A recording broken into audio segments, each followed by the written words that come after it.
The best way to learn a language? Immersion, living where the language is spoken and using it every day.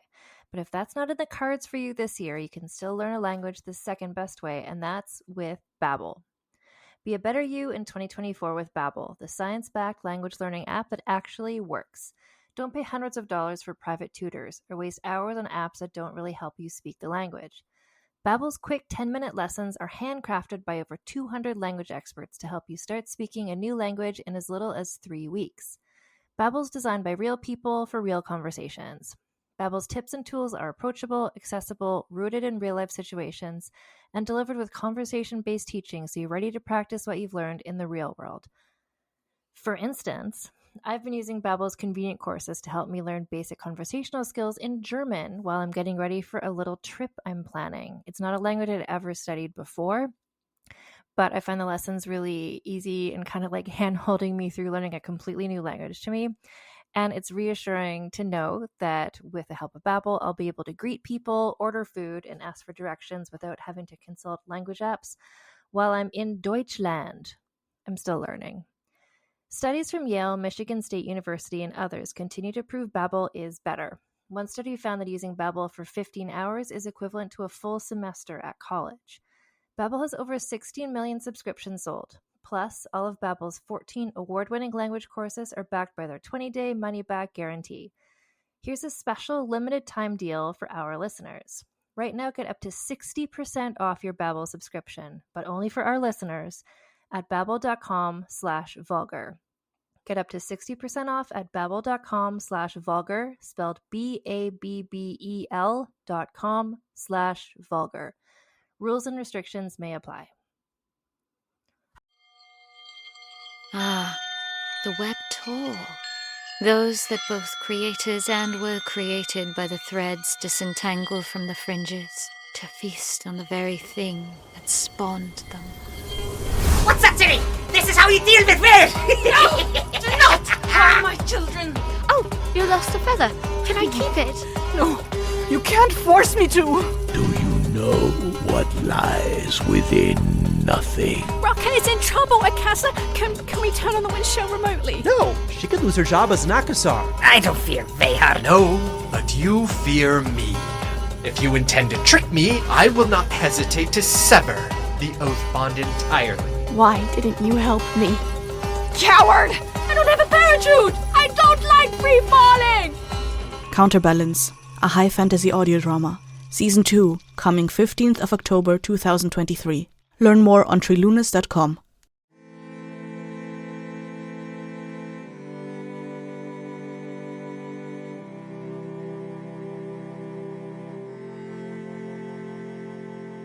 Hello and welcome to Vulgar History, a feminist women's history comedy podcast. My name is Anne Foster, and today I'm talking with author Celia Bell.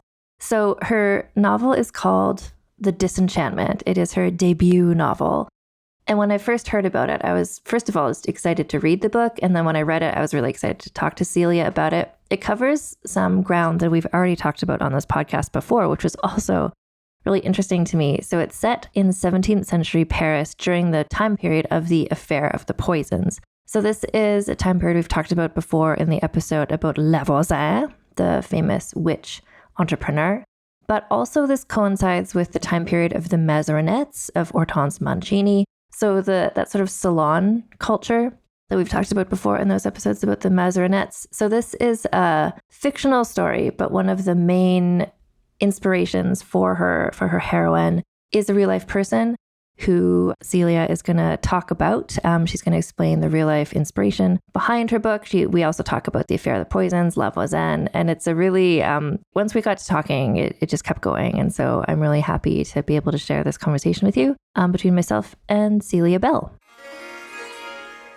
Celia Bell, welcome to my podcast. Thank you so much for having me. So can you, just to start off, can you tell everybody about your book that is just coming out?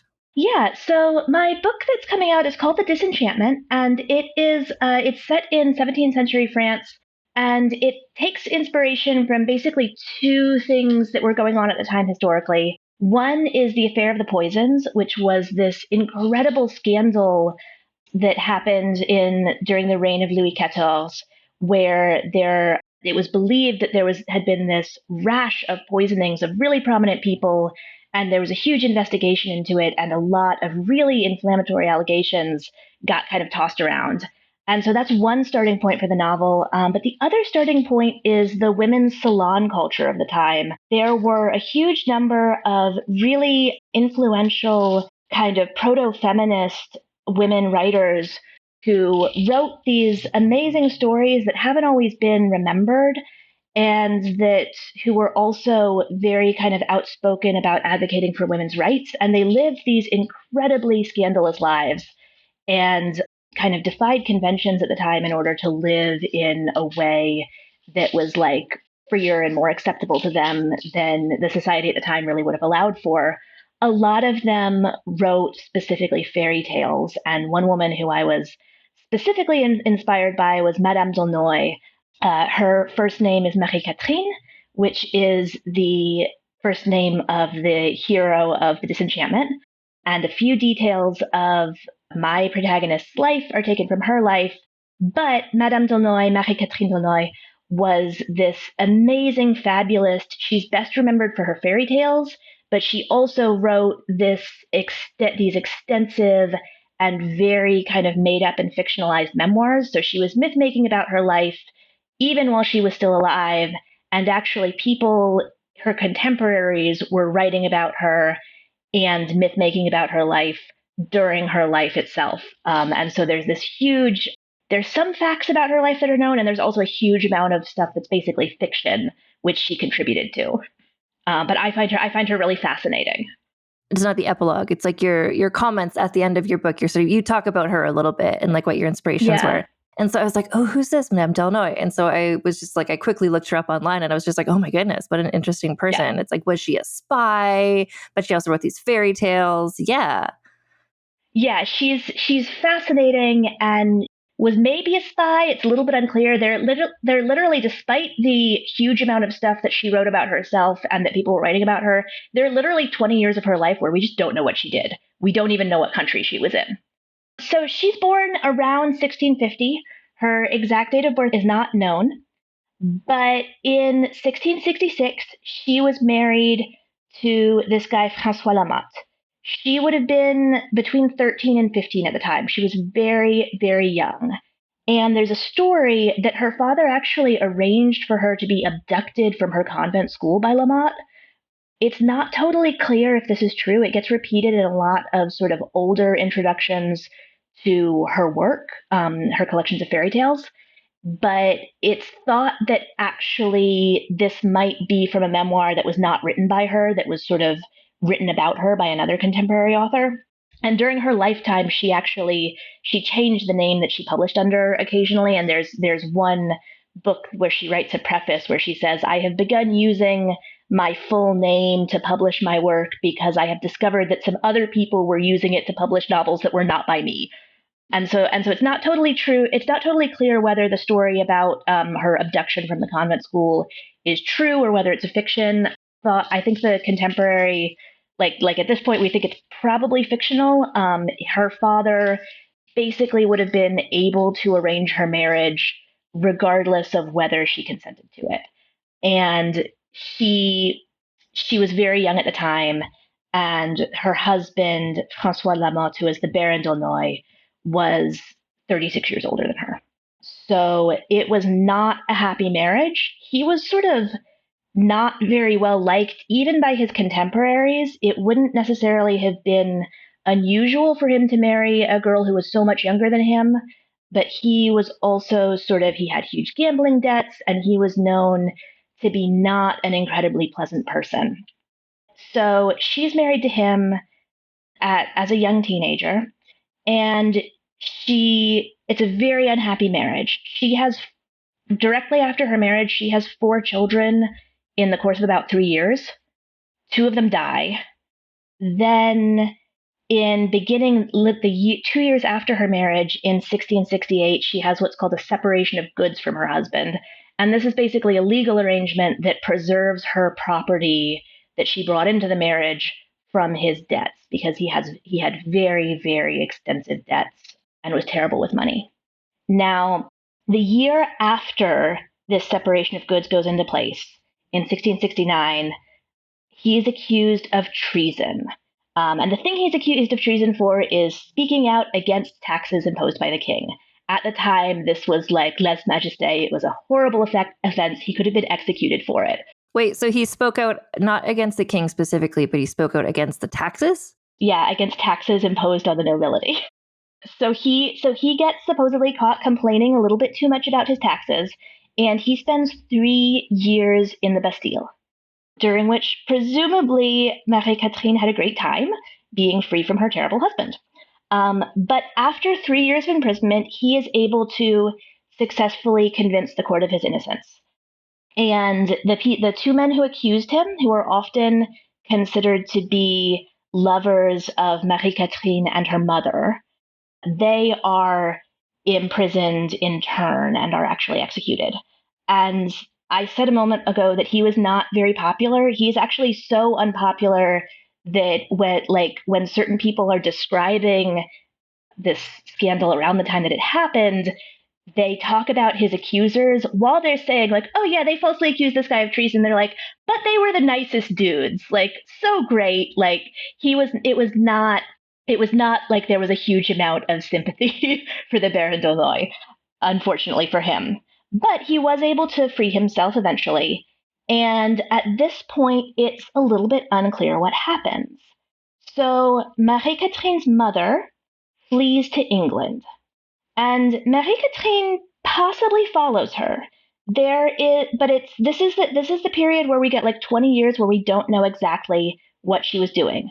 So the story about what happens is Marie-Catherine and her mother supposedly have these two lovers, and they arranged to have them accuse Marie-Catherine's horrible husband of treason. And this works for some time, but as their case is falling apart, one of them confesses and says that he was paid to do it, and that's why he made the accusation. And so the police come to arrest Marie-Catherine's mother, and also to arrest her. They come to Marie-Catherine's house while she is asleep, and she leaps out of bed, jumps out of a back window in her house, and flees through a church and escapes detection by hiding under the bier in the church. And then she follows her mother to England and then to Spain. Wait, hiding under the what in the church? Under the bier. What's that? Like one of the altars. Oh, okay. She kind of like crawls under it, and the police don't see her. Okay. So this is a story. It's not totally clear. Like, is this what happened? Because she made up so many things, and so many people made up things about her. But supposedly, she jumps out the back window of her house, and she takes refuge in a church, and then she disappears for 20 years. We don't know exactly what she does. In about 1885, she reappears in Paris. And for a while, she lives in a convent.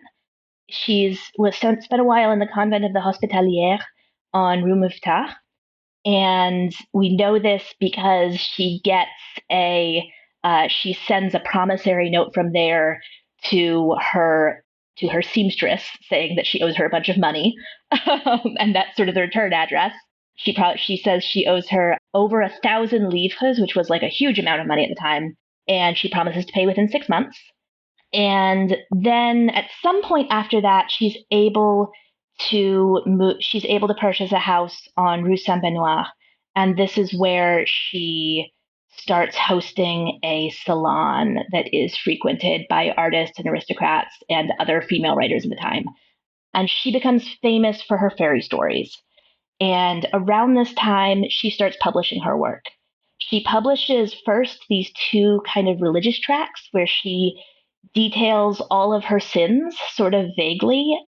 At the time, there was this sort of religious penitence in vogue at the court, and so she's writing these very kind of like almost genre fiction of like confessionals, but it's not totally clear how much of them is was based on her actually feeling especially penitent about what she'd done, and how much of it was just sort of, this might sell, because she did need money. And she does end up later in her life being a very popular novelist and basically financing her children's lives through her writing. So when she was like, we don't know where she was for 20 years, her children and her husband were all just still in Paris, just kind of like growing older? Well, she says that she's gone. Well, at some point she goes to Spain, and she takes at least one of her daughters with her. Okay. She also has 2 more children during that time who, like, her husband was definitely not their father.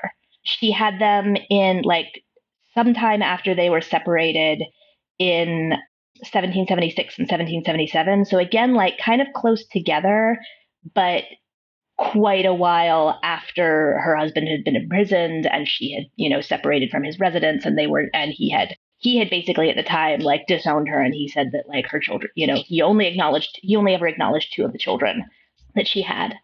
And so she has these 2 daughters who were born significantly after she leaves her husband. Of course, she couldn't get a divorce.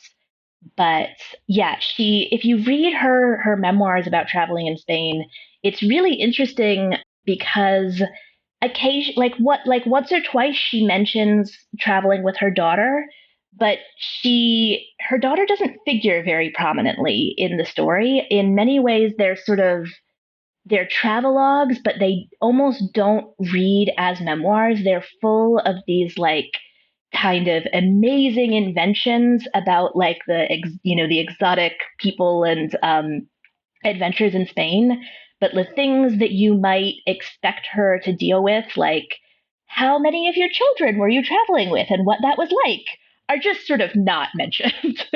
And instead, she makes up these wonderful stories. Like she's talking about traveling through Catalan, and she says that there is this tribe of Catalan boat girls who, as children, their families sends them to be brought up in this community of women, and their trade is they are these Amazons who ferry travelers down the rivers, and they each man their boats, and they have these huge oars, and they're kind of decked out in these beautiful embroidered veils with gold jewelry and pearls. And some of them eventually get married and have to leave, but they have sort of grandmother matriarchs of the boat girl tribe.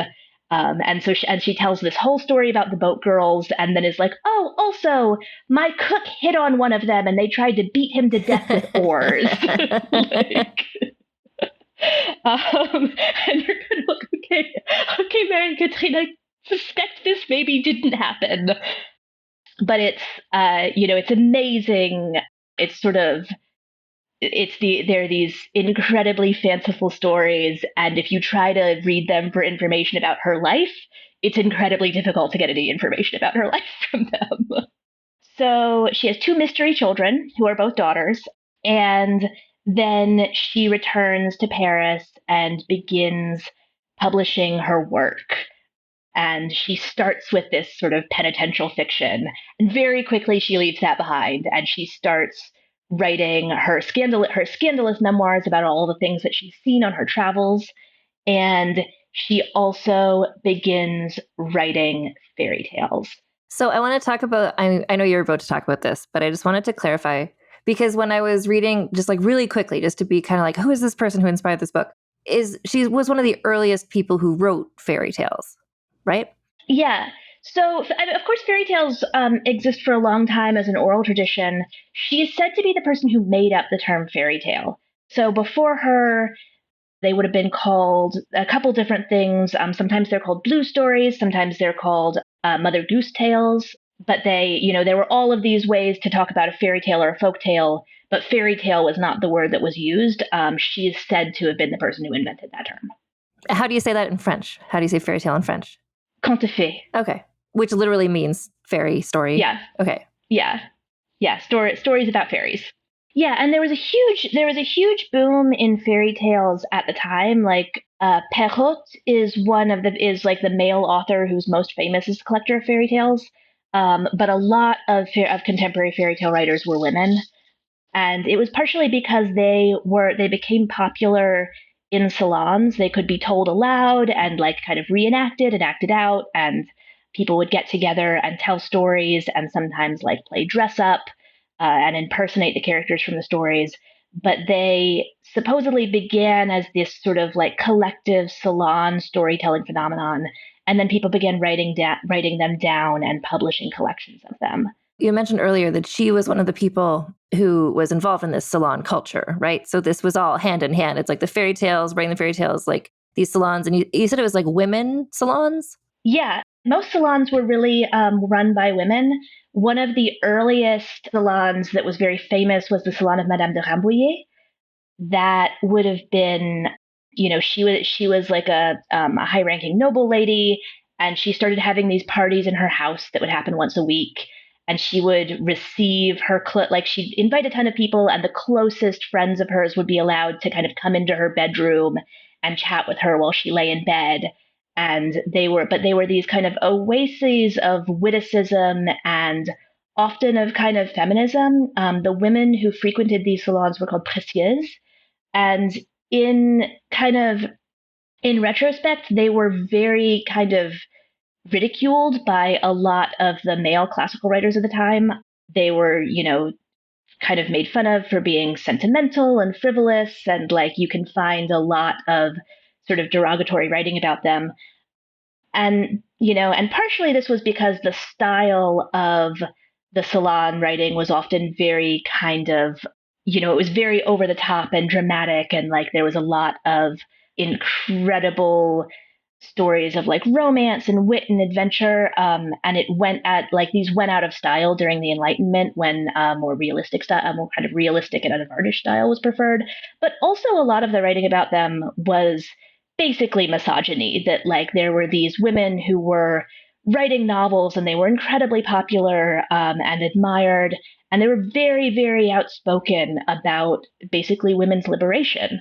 At least if you were kind of an upper class noblewoman, they were aware that like they were disenfranchised and that they could, many of them had been sort of had an experience with unhappy marriages, like Madame d'Aulnoy, married off at a very, very young age to a man who was horrible to her. She never attempted to pretend that she liked that situation. She was very outspoken about the fact that this was terrible for her. And so you had these women who were saying like, well, marriage as it exists in France for women is essentially slavery. And they were demanding a more kind of equal participation in public society. And lots of male intellectuals at the time did not like that. And there's a male commentator at the time. I forget. He's one of two. I forget if he's Geste de Balzac or Nicolas Boileau, but he writes, actually, he dismisses the entire novel because novels were so frequently written by women. He says, novels are immoral because they reverse the natural order and they make men subordinate to women instead of the other way around as it should be. And he was able to say this because at the time, like, there were so many female novelists, and the novelist was sort of such a female-dominated genre that he just sort of dismisses it out of hand. And in addition to the sort of like, the intellectual writing that was coming out of these salons, there was also a certain amount of scandal. So Madame d'Aulnoy in particular was, according to rumor, involved around the turn of the century in this murder involving her close friend Angélique Tiquet. So Madame Tiquet she was an orphaned heiress, and she was married off to a man who seems to have been basically after her for money when she was, again, like Madame d'Aulnoy, quite young. And he basically abused her. And their relationship got worse and worse until she was desperate to get away from him, and she hired a servant to kind of confront him on the street when he was getting out of his carriage and shoot him with a pistol. Unfortunately, he survived and knew who had attacked him, and it was traced back to her. And she was ultimately, she was tried and executed. She was beheaded. And it's not, at the time it was rumored that Madame d'Aulnoy, who, had a couple decades previously been embroiled in this scandal about trying to get rid of her own husband, it was rumored that Madame d'Aulnoy had helped her plot his death, but the accusation never really stuck to her. Only Madame de Tiquet was ever tried for it. That's one scandal that kind of comes out of this salon culture. Another would be the affair of the Poisons, which my book writes about, deals with quite a lot. And that was involved with another woman's salon. That would be Madame de Fonty, who ran one of the most kind of celebrated salons at the time, but it became embroiled in this incredible kind of witch hunt almost. So what was the connection of that salon?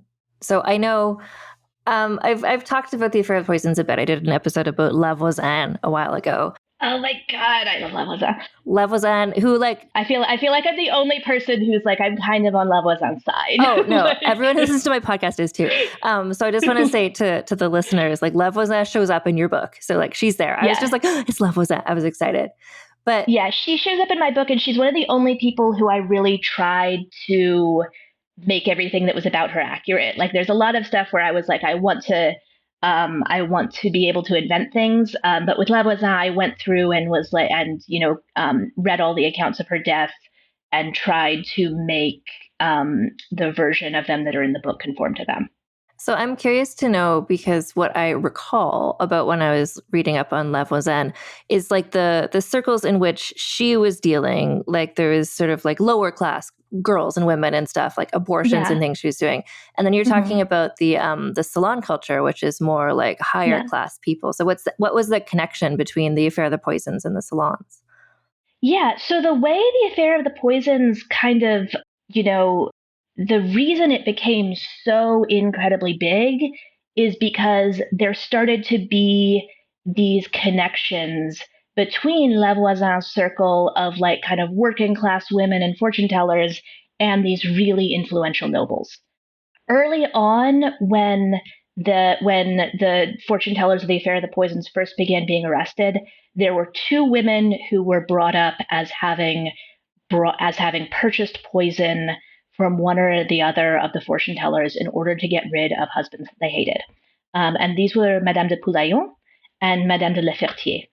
These were noblewomen who were from the families of parliamentary nobles. So there's this division in French culture between nobles of the sword, who are generally from like older families and who are ennobled through like their military history, and nobles of the robe, who are active in the legislature and the parliament, and who are often ennobled a little bit more recently.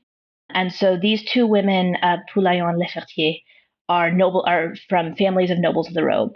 And Madame de Poulaillon in particular was kind of famous for being kind of scandalously outspoken. She was married off very much against her will and kind of really attempted to get away from her husband for quite a long time. She was going to her father and saying, like, I hate him. I can't live with him. Like, please do something to get me out of here.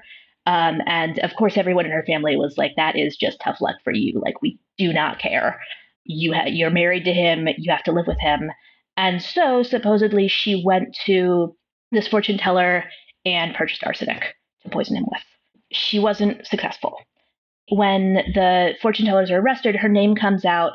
And suddenly it's this huge scandal because French society basically doesn't believe that the legislature is going to be, that the sort of court system is going to be able to try these women effectively because they're so closely related to people in the government.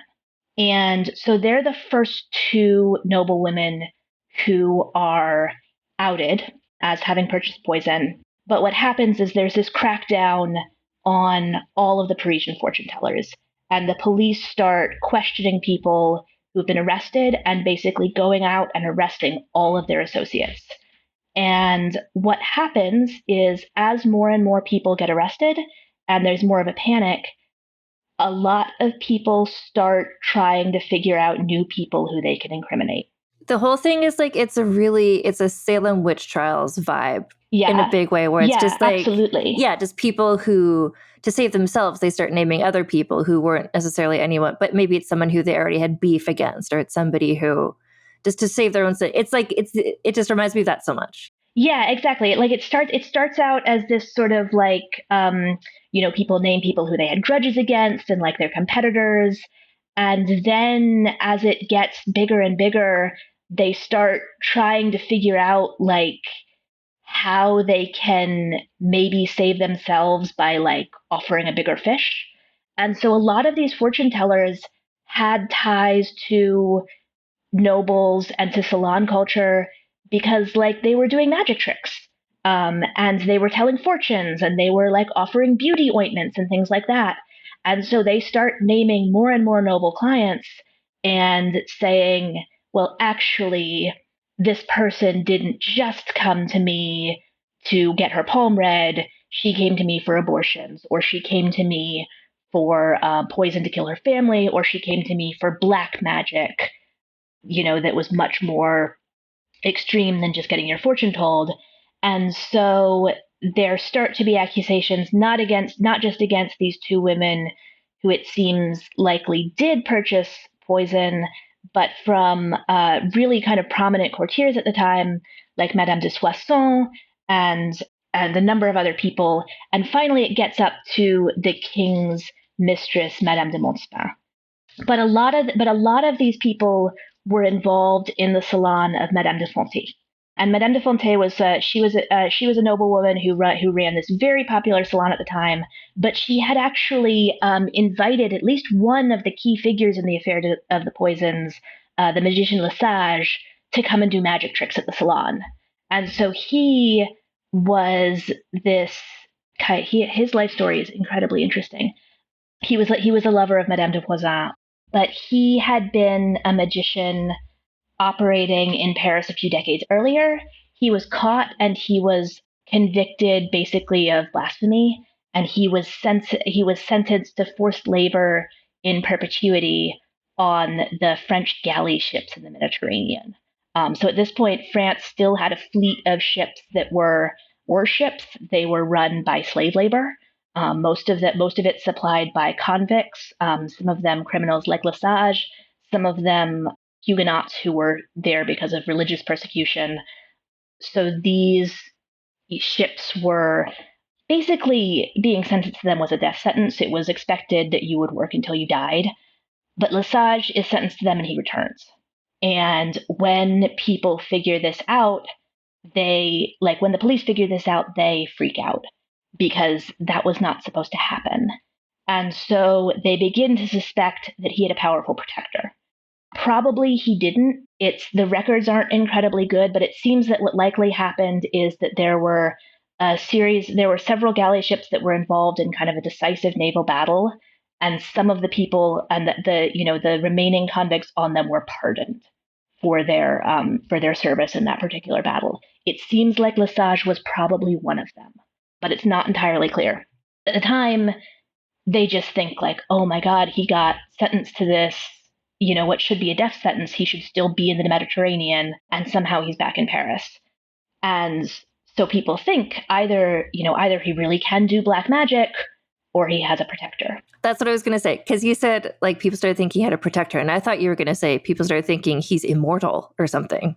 Yeah, because he said that when he went into the salons, what he was doing was doing these magic tricks where he said like, you write all of your secret desires down on this piece of paper, and I'll throw it into the fire, and then my familiar spirits will retrieve the paper and start to do your wishes.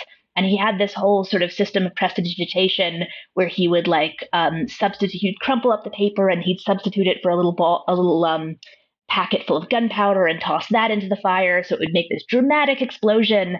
And then later he'd be able to take the paper back in the person's own writing and be like, the angels gave this back to me. Is this what you asked for? And it was really impressive.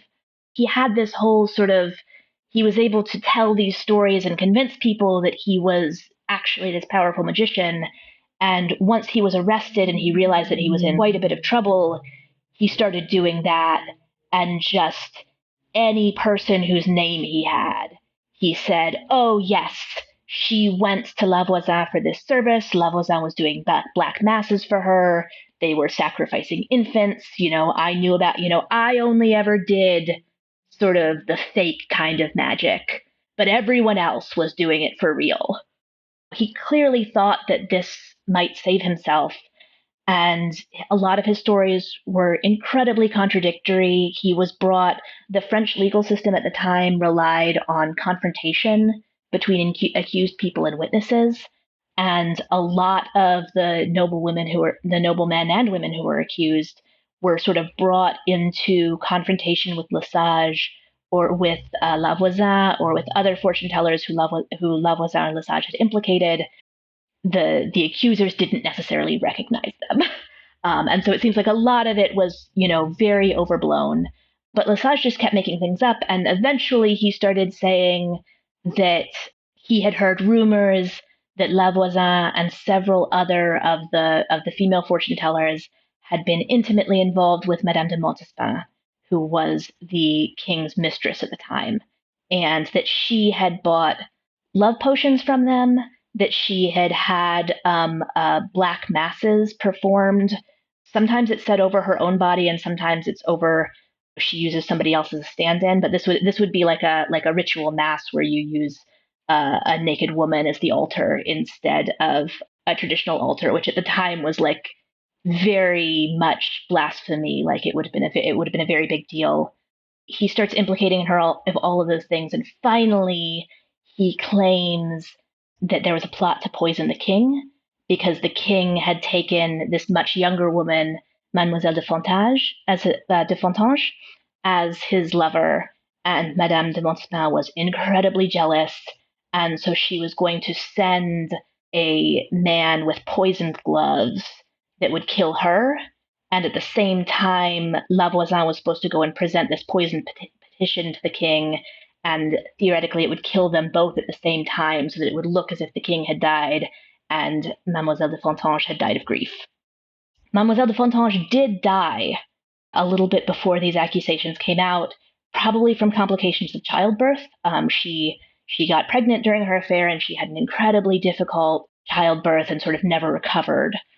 But at the time, there was no way to reliably test for poison.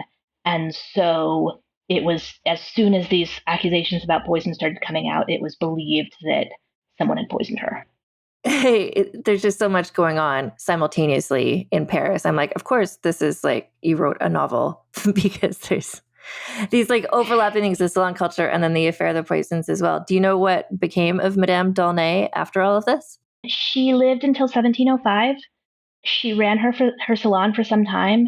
She wrote several fairy tale collections, and then also a number of historical novels, which were like these, like her memoirs and like the fairy tales, they were these very kind of elaborate confections of like adventure stories. They were not trying to be historically faithful. She wrote a couple books that were more sort of like historically accurate, but they didn't sell. And so she went back to writing her kind of incredible adventure stories. Mm-hmm. She lived until about 1705, which would mean that she died in kind of middle age. She would have been not quite 60 at the time. So she died relatively young, but basically she was able to live independently and maintain herself on the income from her writing. And despite all of the scandals that she was in, she was never really officially implicated in everything. She was adopted into the Accademia dei Ricoverati, which was a Paduan academy that was notable for accepting women scholars and artists long before the Académie Française ever did. And so many of the kind of famous women and artists of the time were made members of this academy because France wouldn't honor them in any official way. And what happened to the other salon runner, the Madame, was it de Fonty? What happened with her? And now we're just going to take a break for a word from our sponsors. As a podcast network, our first priority has always been audio and the stories we're able to share with you. But at Realm, we also sell some pretty cool merch, and organizing that was made both possible and easy with Shopify. When you think about successful businesses like Aloe or Allbirds or Skims, an often overlooked secret is the business behind the business that makes selling and, for shoppers, buying simple. For millions of businesses, that business is Shopify. That's because nobody does selling better than Shopify. It's the home of the #1 checkout on the planet. And the not-so-secret secret that's definitely worth talking about is that Shop Pay boosts conversions up to 50%. That's more happy customers and way more sales going. If you're hoping to grow your business, your commerce platform better be ready to sell wherever your customers are scrolling or strolling, on the web, in your store, in their feed, and everywhere in between. Businesses that sell more sell on Shopify. Upgrade your business and get the same checkout we use with Shopify. Sign up for your $1 per month trial period at shopify.com/realm, all lowercase. Go to shopify.com/realm to upgrade your selling today. Shopify.com/realm.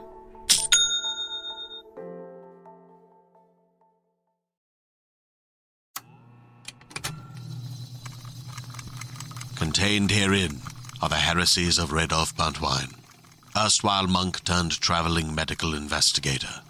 Join me as I study the secrets of the divine plagues and uncover the blasphemous truth that ours is not a loving God, and we are not its favored children. The heresies of Radolf Buntwine, wherever podcasts are available. People often look at me with confusion when I ask them what their only one in the room story is. They think it has to be like mine, where I went to a 600-person event and discovered that I was the only Black person there. I know. Horrifying, right? Hi, I'm Laura Cathcart-Robbins, and I am the host and creator of the podcast Only One in the Room. Every week, my co-host Scott Slaughter and I invite you to join us for an hour and lose yourself in someone's only one story. This podcast is for anyone who's ever felt alone in a room full of people, which is to say that this podcast is for everyone. And we're back. Madame de Fonte, she was never directly implicated in the scandals of the Poisons, or the affair of the Poisons, and so she was able to basically continue with her life and running her salon in a somewhat more subdued fashion. So almost none of the noblewomen involved in the affair of the Poisons were officially convicted. A number of them, however, were exiled from Paris and were made to kind of go live in convents or to go live kind of outside of the city. What happens in the affair of at the end of the affair of the Poisons is, as the allegations against Madame de Montespan became more and more dramatic, King Louis got very nervous about them. The idea that he might have been subject to love magic and that this could have affected him and that he could have been kind of intimately involved with a woman who was, practicing Satanism was incredibly inflammatory. And so basically he tried to suppress it. The people who were doing the interviews of the fortune tellers and taking evidence were instructed to write down anything that involved Madame de Montespan on loose sheets of paper instead of in the official book, so that they could be removed easily, so that there would be no official record. And at a certain point, it was ordered that no more fortune tellers would be brought to trial. And so Lesage is never officially brought to trial. He lives out his life in prison in solitary confinement, because it was believed that it would be too explosive to continue the investigation.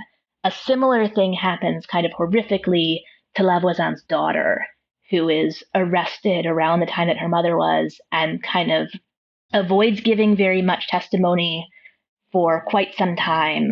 And then after her mother's executed, she sort of starts talking, and she starts making up these very, very wild, inflammatory stories that it seems like, were probably mostly not true. There's a lot of disagreement about, how much weight should be put on her testimony. I always find it, I find a couple of things interesting about her testimony, and one of them is that a certain amount of the stories she tells are very close to stories about a slightly earlier famous woman poisoner named Madame de Brinvilliers. So Marie Montvoisin, La Voisin's daughter, will say, for instance, that her mother poisoned her and her father several times, but regretted it and fed them an antidote.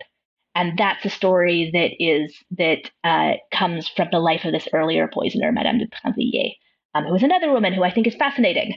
But she would say stories like that, and she kind of elaborated on Lesage's stories about the Black Masses. And they kind of, it's this echo chamber where they kind of bounce off each other.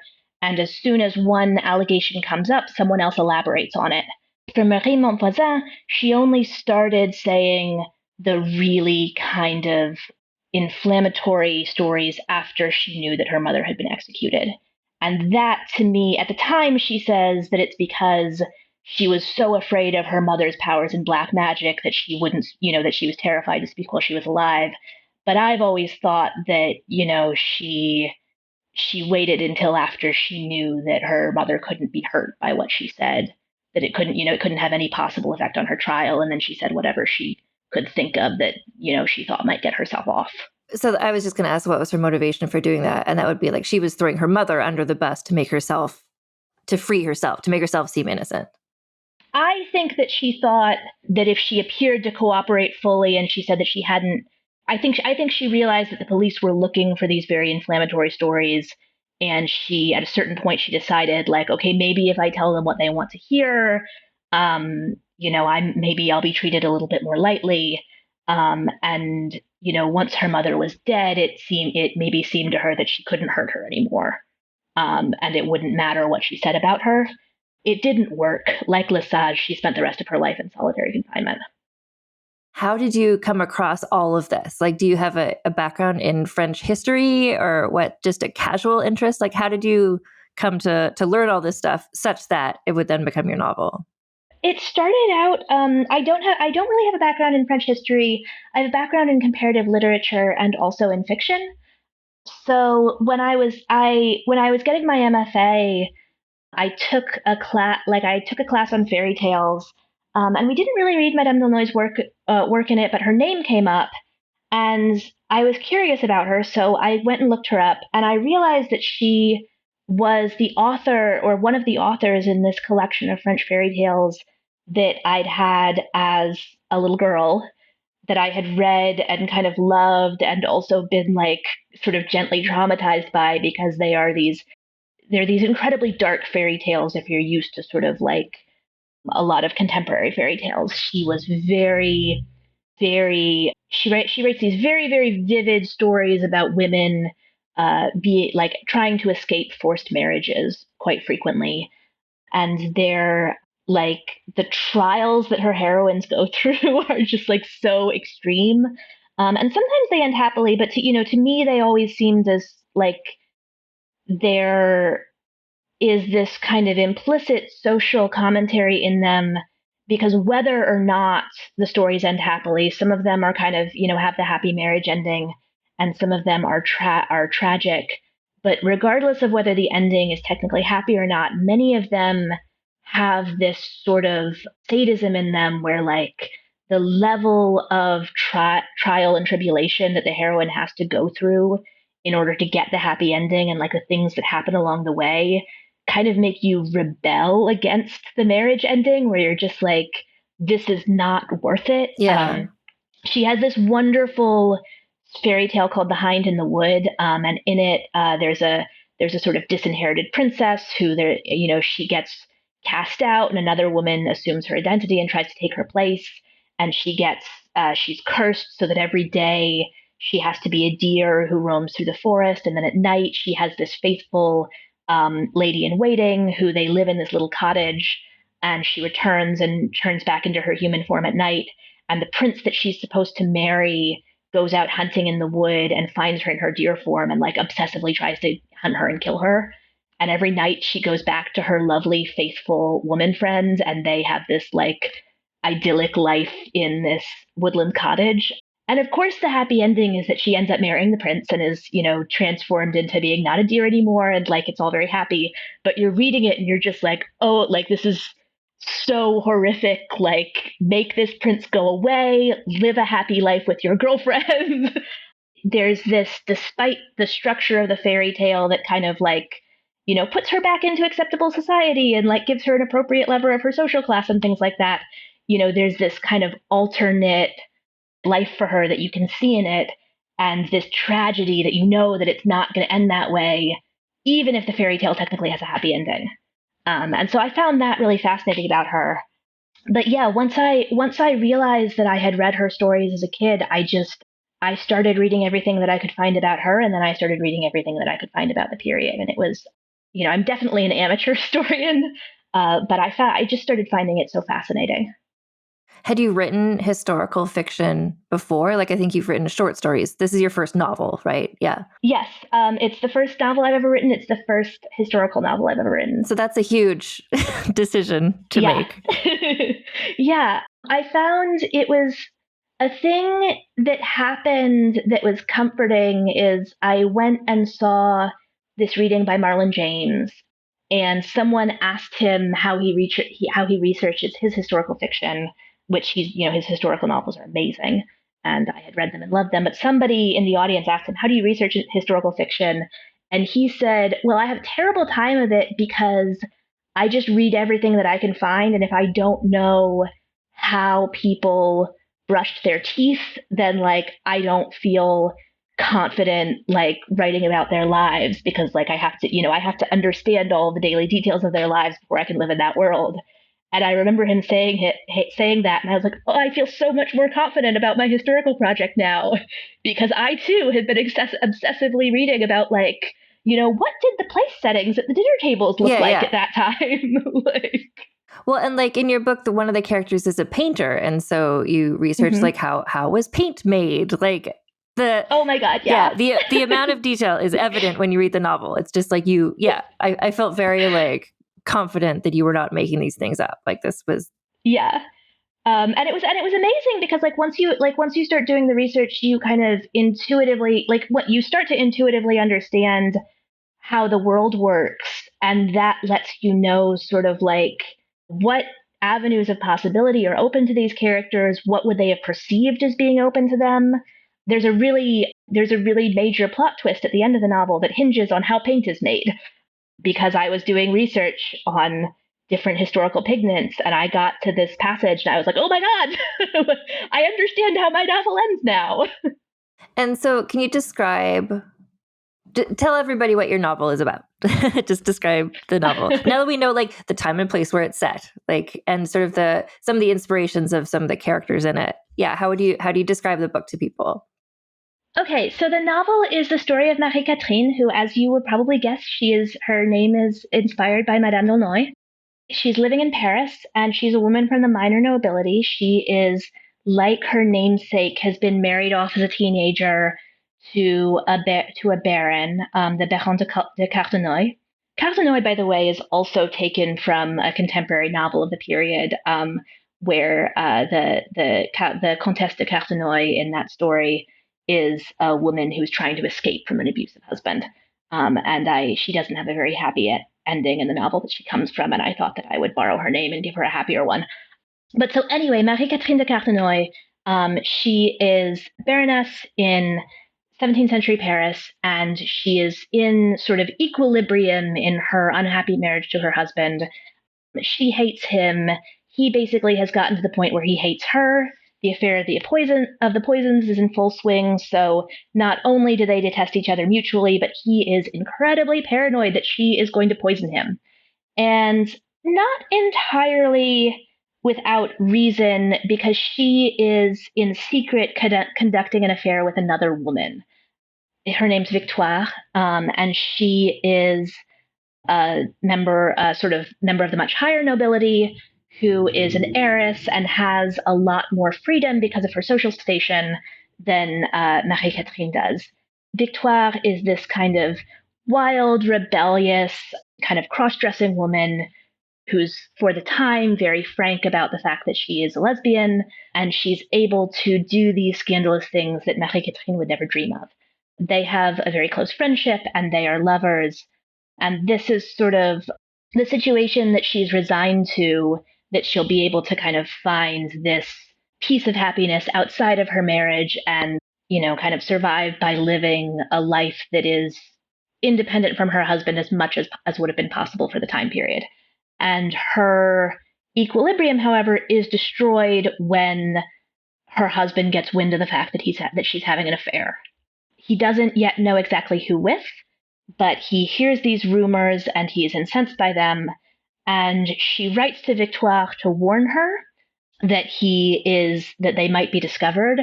And Victoire, being this kind of impulsive, gallant, heroic person, confronts him in the street with a pistol and kills him. And then the rest of the novel is about trying to cover up that murder. Because it's the affair of the Poisons, his death creates a lot of attention and scandal. And the police are immediately interested in Marie-Catherine because they were known to have been somewhat estranged. And so Marie-Catherine, who is also in the novel a teller of fairy tales, decides that she is going to create an alternate story of her husband's death that will save her and save her lover. And the rest of the novel is, I've been calling it kind of a reverse murder mystery, because instead of discovering who did it, it's about the pair of them, Marie-Catherine and Victoire, trying to make up a murder mystery narrative that will satisfy the police. I think it's such a beautiful way to have a character who is a storyteller who ends up having to create a story in real life. Yeah, and it resonated with me because so many of the salon women, like Madame d'Aulnoy, were storytellers, and they told stories about their own lives, and they did this myth making of themselves while they were alive. And then you get this sort of this dark side of that in someone like Lesage, where he is also a storyteller, but at the end of his life, kind of the last significant stories that he tells are the ones that get all of his associates condemned. It appeared to me as this situation where you have these sort of stories about freedom and about the kind of lives that you might live, that you might be able to live kind of outside of the control of the state and the patriarchy and all of that. And also you have these stories that are told sort of in service to this really awful violence and repression. And the tension between those two things was really interesting to me. And tell me more about the lesbian love story. Was that inspired by stuff that you read about? You were talking about these women-only spaces, the salons and stuff. I have to assume that there would have been women having relationships with women in and around this time.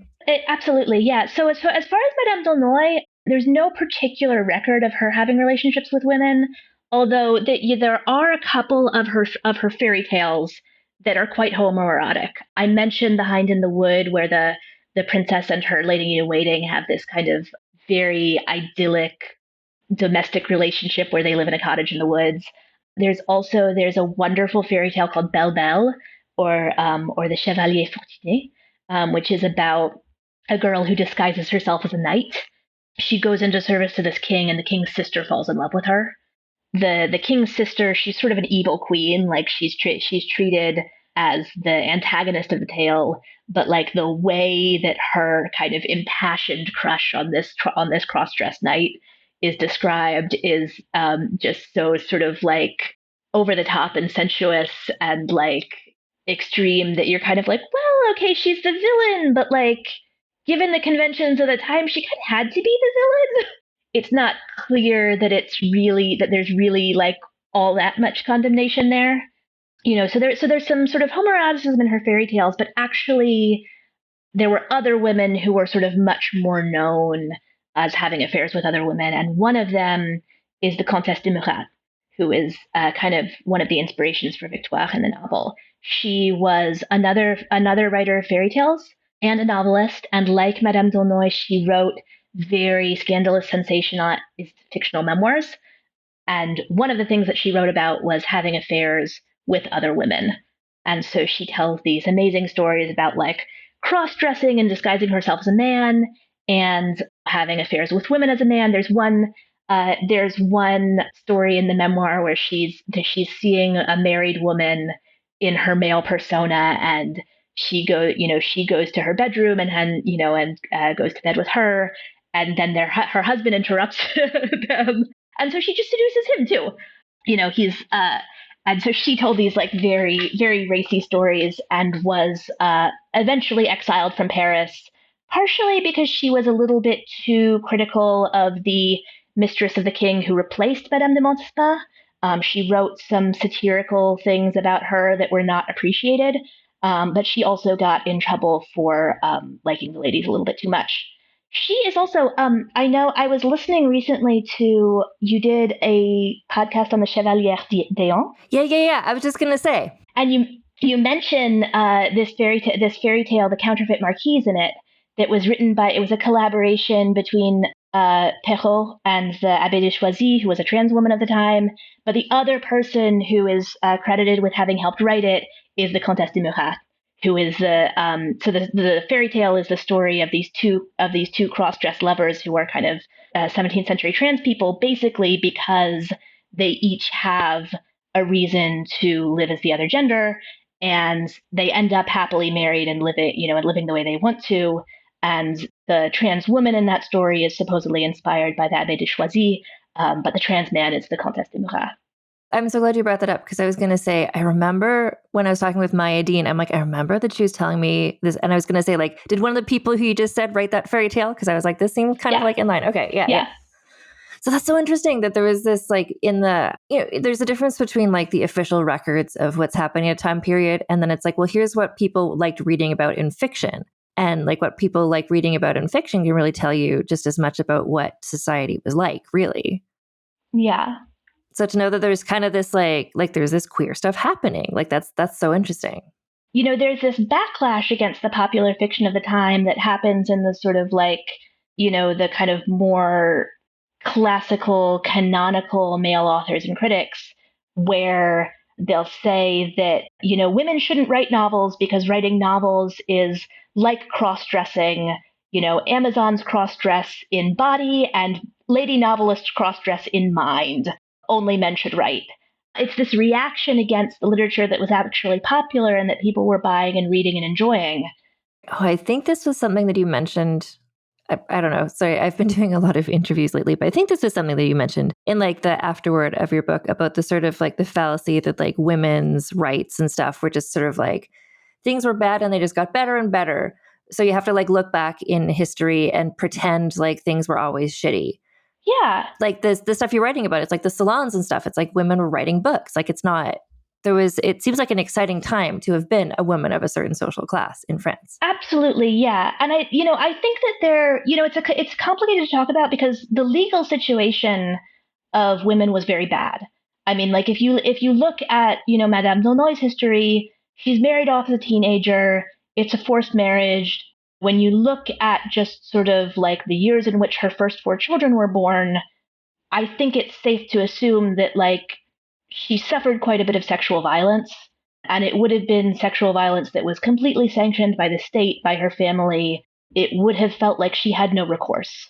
So I don't think you can say that like, it was exactly a good time for women's liberation, but despite the kind of terrible legal status of women at the time, there were these women who were very influential in terms of art and who were able, there's this other current in society that is running against the sort of repressive current. And there's a long history of that. French writers will write quite extensively about what they call the Querelle des Femmes, which is this sort of proto-feminist movement. It's often said as starting with Christine de Pizan, who was a woman writer from several generations earlier, who writes this feminist text called the Book of the City of Ladies, where it's basically a political and theological argument for the idea that women should have social equality with men. And so this was a political movement that existed in French society and in European society more generally for a very, very long time. And there were women who were able to carve out much freer lives for themselves than we usually think about when we think about what the past was like for women. Do you see a connection, and this might be a facile understanding of it, but there was this salon culture and there were the women and they were writing, and then the affair of the poisons happens. And then you mentioned that a lot of the women, or some of the women who were accused, wound up being sent to convents or they went into exile. Was part of this maybe a reaction against this sort of sense of liberation of women or queer people or whatever? Like the affair of the poisons was a way to kind of just like, it was a backlash in a way against that. Yeah. There was a huge backlash. I mean, the affair of the poisons was one of several things that sparked a huge backlash against basically the participation of women in society.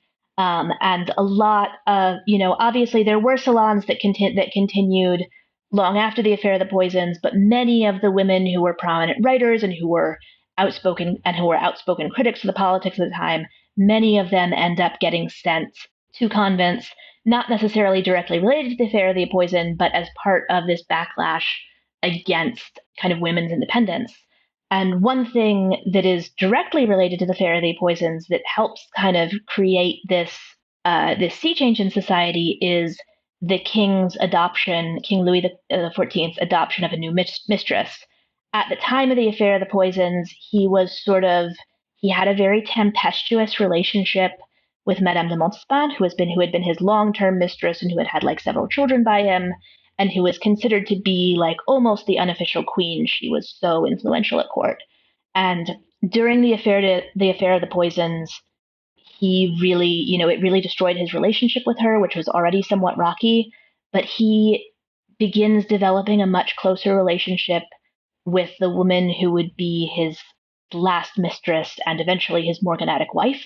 That's Madame de Maintenon, who began as a close friend of Madame de Montespan, and she was a kind of destitute noblewoman who was given the job of raising the king's illegitimate children, basically as a favor by Madame de Montespan because she needed something to live on. And she began her life as kind of a salon woman. She was known as a witch. She was known as, a very kind of intellectual, accomplished woman.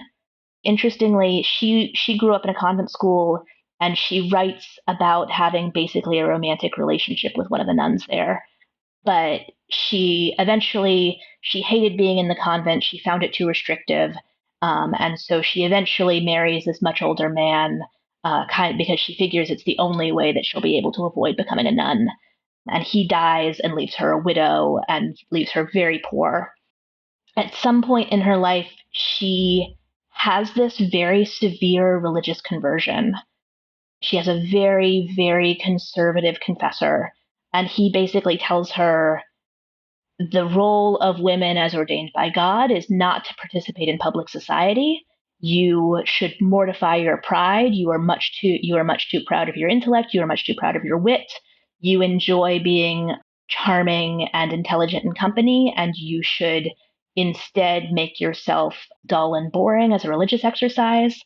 And she really kind of embraces this, and she takes it to heart and becomes very influential in the education of women, and she founds a girls' convent school and runs it kind of in this manner of like women should be meek and silent, and the crown, like the role of a woman is not to be intellectual and it's not to be active, it's to be submissive to men.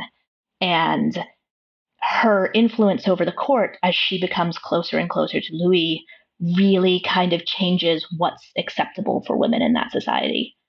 And a lot of the amazing rebellion and hijinks and cross-dressing and scandalousness that was, if not acceptable, at least going on, gets sort of tamped down during the reign of her influence. I love the time period. I mean, your book takes place over, I'm not sure, a finite amount of time as these two women are covering up the crime. But it's just like this moment in time in this place where it's like things could have gone this way or they could have gone this way. And you were just describing the way that they went, which is like, more repressive for women. But it's like it was an exciting time where people like your character Victoire was, cross-dressing and just kind of like doing her own thing. Yeah. There's this moment where it really feels like the world is going to open up and there are going to be these huge changes in society, and then it kind of doesn't happen. Yeah. Which is sad. Yeah, but it's an exciting time for you. And I think you do a good job in the book of sort of making it feel very present. There's sometimes, as a reader, I'm coming in knowing what society is going to be like after, but I think you do a really good job of making it feel like, well, maybe it is possible. Maybe things are going to get better. Yeah, like being in the moment. Yeah, and it was important to me because, I think that despite everything that did happen in society at large, Madame d'Aulnoy, the height of her popularity was during this period of kind of comparative repression in the court. she was still able to live as an independent woman doing the things that she did. It wasn't universal that all of these avenues were closed off to women. There were women who were able to still live the lives that they wanted to. It just became much more dangerous and much more difficult to avoid being exiled, being confined to a convent. The path that you had to walk became much narrower, but it didn't mean that nobody ever objected to the position of women in society again. It just meant that, the consequences for doing so were often greater. What do you see as, your book is coming out? It's a historical book, but it's coming out in 2023. What sort of dialogue do you see between your book and what's happening in today's society? Well, when I was writing it, I certainly felt like it was in conversation with today's anti-feminist backlash. And unfortunately, as the publication date has gotten closer and closer, I have felt like that is more and more true. The book was written before, for instance, Roe versus Wade was overturned. There is a subplot in it that's about an abortionist and about a young woman who was helped by her. At the time that I was writing it, you can kind of hear my voice getting shaky because it's at the time that I was writing it, I had this fear about the way things were. It seemed like things were likely to be going in terms of, women's rights in the legal system, but none of it had been confirmed yet. This sort of feeling of having gone so deep into this history and learning about, the way the French legal system treated women who sought abortion and women who got pregnant accidentally, the persecution of women who provided abortions, and then kind of seeing it play out in the current day in this kind of repetition of history, you feel sort of awful. So, you want to, you kind of want to look at it and say I wish this was less in conversation with the day that we're currently living in. But unfortunately, between the time of writing the book and now, I have, it was written to be kind of a historical novel that was relevant to today. And that's why I bring up so much about history is not linear. It's not a single progression where women were in really bad circumstances in the past and now everything is fine. There have always been people who lived outside of the constraints of society, and there have always been people who found ways to be free despite their circumstances. But there have been these periods in history of backlash and of it becoming much harder. And I kind of, I hope that we won't go any further into being in one of those periods, but you feel a little bit worried. No, when I was reading the book and there's the stuff in the book about abortion, I couldn't help but think about what's going on in society these days too. And just thinking oh, is this conversation ever going to stop recurring? Can we just all get past it? Mm-hmm. But yeah, I think it's always so interesting to me for when a historical book comes out. And it's one of my favorite ways to learn about history is by really humanizing the people in it and making it seem like it's not like people from 300 years ago were fundamentally different than people now. It's just, this is the technology and this is the fashion and whatever. This is the medicine. So I think that your book really feels like contemporary in that way, but in the way that people have always been people. That's what I mean. Thank you. Yeah, no, I tried to make them feel as much as possible that, there are people who inhabit a very different world from us, but the world is foreign, but the individuals living in it aren't. They want the same, they have the same needs for kind of love and acceptance and freedom and self-actualization that we would now. And it's just that the particulars of this world are so different, but the human needs are the same. Yeah, exactly. Because sometimes I think it's in some historical fiction, especially older historical fiction, the people are all very proper and formal and they speak in this very formal way where you're yes, these are people of history. But your book is much more how I think people were. They feel like people. Yeah. Yeah. I look at the people in history and I'm okay, I think some of you probably masturbated. Yeah. And had arguments with your children and were picky eaters and shit like that. Right, exactly. And I think that's important. So we don't hold people in the past to some sort of higher level of imagining that they were just so formal and polite all the time or something. Thank you so much. This was such a good conversation. And yeah, everybody should go buy your book and read it. That's what I have to say. Thank you. Thank you so much for having me on. Yeah, it's been lovely. Thank you. So again, Celia's book is called The Disenchantment, and it should be available to buy everywhere where you buy books today. When this episode comes out, it should have just been published this week. So it also has a really nice cover. I think you should look up the cover, which is very interesting and evocative, and I think speaks to what the book is like. Anyway, The Disenchantment by Celia Bell. And yeah, if you want to go back and re-listen to some of the other episodes that sort of overlap with what we were just talking about, there was the episode about Le Chevalier d'Eon, where I had Maya Dean on as a guest, and we talked about some of the fairy tales and stuff, and there's some overlapping information there as well. And then also the episode about Le Voisin, I talk about, in that one, there's not a guest, about the affair of the Poisins. And if you want to keep up with me and with this podcast, I'm on Instagram at Vulgar History Pod, and I'm also on TikTok at Vulgar History.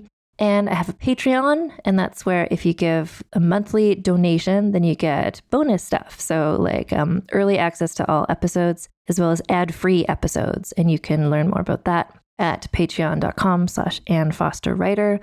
I also have a merch store. It's vulgarhistory.store. And when you're shopping at that store, you can always use code TITSOUT for free US shipping, or TITSOUT10 for 10% off your order. And I think those are all my little things that I say at the end of every episode. But yeah, I really encourage you to read this book, as you heard from Celia Bell and what she was saying. I think this book will really vibe with a lot of the listeners of this podcast, and I think you'll enjoy it. So anyway, until next time, my friends, keep your pants on and your tits out. Vulgar History is hosted, written, and researched by Anne Foster, and edited by Christina Lumagi.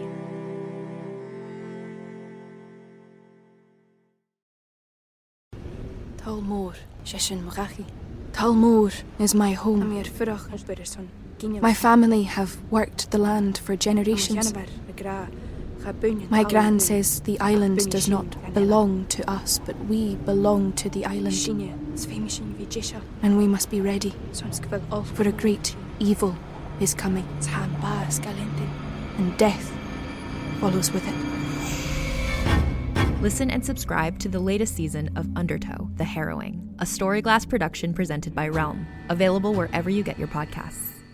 Do you know what lies within nothing? No. Do you know where it ends? Do you want to know? Yes. Counterbalance, a high fantasy audio drama. Season 2, coming 15th of October 2023. Learn more on trilunas.com.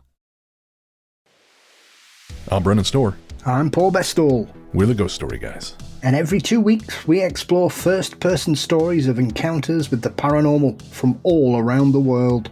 Then we have some fun reacting to those stories. We like to say our goal is to scare the hell out of you, then make you laugh. Belief in the paranormal is not required. All you need is a love of great storytelling and curiosity about the world around you. Subscribe to the Ghost Story Guys now on your favorite podcatcher to hear episodes like High Strangeness in Chicago, The Mystery of Missing Time, and The Haunting of Vietnam, along with dozens of others. We've talked about mythical bridges, doppelgangers, haunted seaside towns, and so much more. Remember that story about the guy who was trapped inside a dream and something was hunting him? That was upsetting. Yes it was. Want us to help ruin your sleep? Come find the Ghost Story Guys on Apple Podcasts, Spotify, and everywhere else fine podcasts live, or at ghoststoryguys.com.